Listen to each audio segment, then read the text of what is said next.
Jessica Altamonte, the steadfast team captain of the RP Blu Girls, always decisive and never afraid of the big moments. She led the Philippine women's softball team to huge wins in the international scene, one of which is a gold medal finish at the 2015 Southeast Asian Games. Jel Ursabia, playing first base and center field for the RP Blu Girls, she's become an indispensable asset of the squad.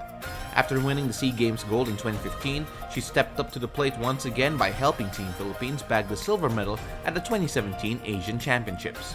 Now, to learn more about softball and softball in the Philippines, we have members of our national team, the RP Blu Girls, Jessica Altamonte and Jel Ursabia, joining us on the show. Thank you very much for coming here. Thank you for having us. So Jel, how do you guys usually prepare in preparation for big tournaments?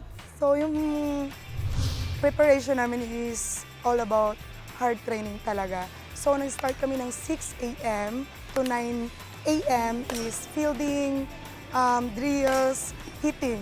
And then after that, nag-gym kami. So power, strengthening. Then most important is self-discipline talaga namin. Yun. Usually, how does self-discipline work for you ba? Kasi yun is yung extra namin, extra effort. So, lalo na yung teacher, mas tumatakbo sila ng mas marami sa amin. Tsaka kami, nag-extra kami ng gym tapos running. So apart from being national team athletes, you also have to juggle quote-unquote real life. But how does that factor into your preparations? What are the challenges that you guys go through in preparing to represent the Philippines?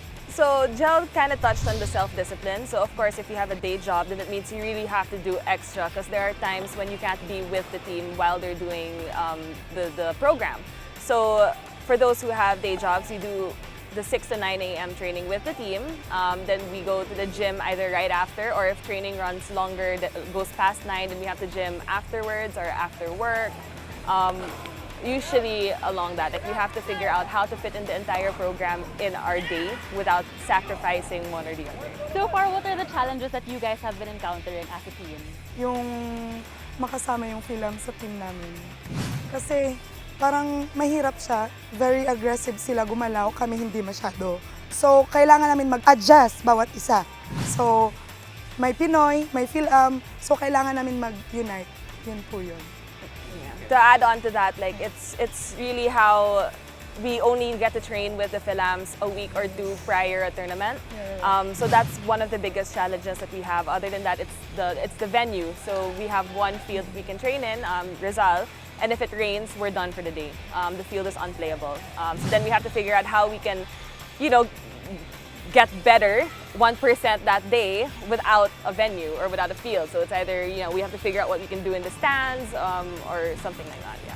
Now let's talk about our standing in the international scene for softball. Kumusta ba? So currently we are ranked 13 in the world. Wow! Congratulations! Yeah, Ang galing! You count how many nations there are in the world, right? So yeah, that's right. incredible. Yeah, and the thing about that is also, so it's also like a point system. So we don't even get to play in a lot of international tournaments that can up our standing. So the fact that we are 13 in the world, I think is good. It's really good. Mm-hmm. And the softball, at least even if you just Google it, you go and Google Philippine softball, you hear more and more participation and more accolades for you girls. Can you give us a background of like how it was years ago before this climb?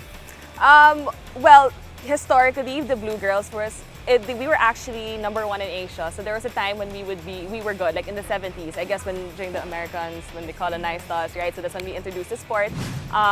But then the Japanese started picking up on what we were doing, and they started progressing, building a program, which is, I think, something that we never really were able to do.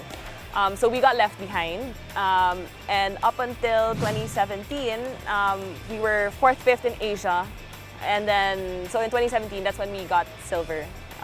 We were second to Japan, who is the current Olympic gold medalists. Well, you know what, Janine? So I think we established that we are in the presence of greatness.